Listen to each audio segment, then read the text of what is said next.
একটা বিশ্বকাপ জেতার আশায় নিজেদের জীবনটাই যেন বাজি ধরতে রাজি ছিলেন মেসিরা। ইউরোপ, আফ্রিকা, এমনকি নিজ মহাদেশেও চষে বেরিয়েছেন সেই আশায়। কিন্তু সোনার ট্রফির বদলে সব জায়গাতেই ধরা দিয়েছে মরীচিকা। ৬,১৭৫ গ্রামের সোনার ট্রফিটি ছাড়া মেসির শ্রেষ্ঠত্বকেও অনেকে করেছিলেন প্রশ্নবিদ্ধ।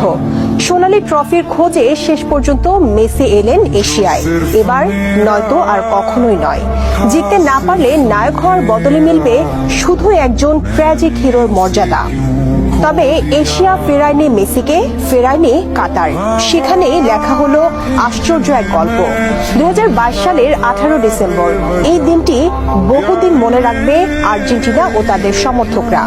গত বছরের এই তারিখে ফ্রান্সকে টাই ব্রেকারে হারিয়ে তৃতীয়বারের মতো বিশ্বকাপ শিরোপা জিতে মেসির আর্জেন্টিনা। আর এইভাবে সাধারণ একটি দিন ১৮ ডিসেম্বরও অমর হয়ে গেল ক্যালেন্ডারের পাতায়। বিশ্বকাপের গ্রুপ পর্বের প্রথম ম্যাচে সৌদি আরবের মতো দলের কাছে হারের পর আর্জেন্টিনার শিরোপা জিতবে তা কেই বা ভেবেছিল। তবে সেটাই করে দেখিয়েছে মেসির আর্জেন্টিনা। গ্রুপ পর্বে সৌদি আরবের কাছে ২-১ গোলে হারের পর আর কোনো ম্যাচই হারেনি তারা। এরপর সেমিফাইনালে ক্রোয়েশিয়াকে ৩-০ গোলে উড়িয়ে দিয়ে ২০১৮ বিশ্বকাপের প্রতিশোধ নেয় আলবিসেলেস্তারা। তারপরই আসে সেই স্বপ্নের দিন। কাতারের আইকনিক লুসাইল স্টেডিয়ামে ফ্রান্সের মুখোমুখি হয় মেসিরা।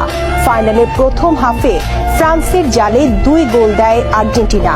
ম্যাচটা তখন দেখে মনে হচ্ছিল সহজ জয় পাবে মেসির দল।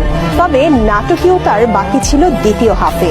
এমবাপ্পের ২ মিনিটের ২ গোল ফ্রান্সকে ম্যাচে ফেরায়। এরপর ম্যাচ গড়ায় অতিরিক্ত সময়ে।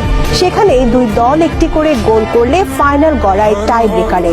পেনাল্টি শুট আউটে ফ্রান্সের ২টি শট আটকে নায়ক বনে যান আর্জেন্টিনার গোলরক্ষক এমিলিয়ানো মার্টিনেজ। শেষ পর্যন্ত টাই ব্রেকারে ফ্রান্সকে ৪-২ গোলে হারিয়ে শিরোপা জিতে আর্জেন্টিনা।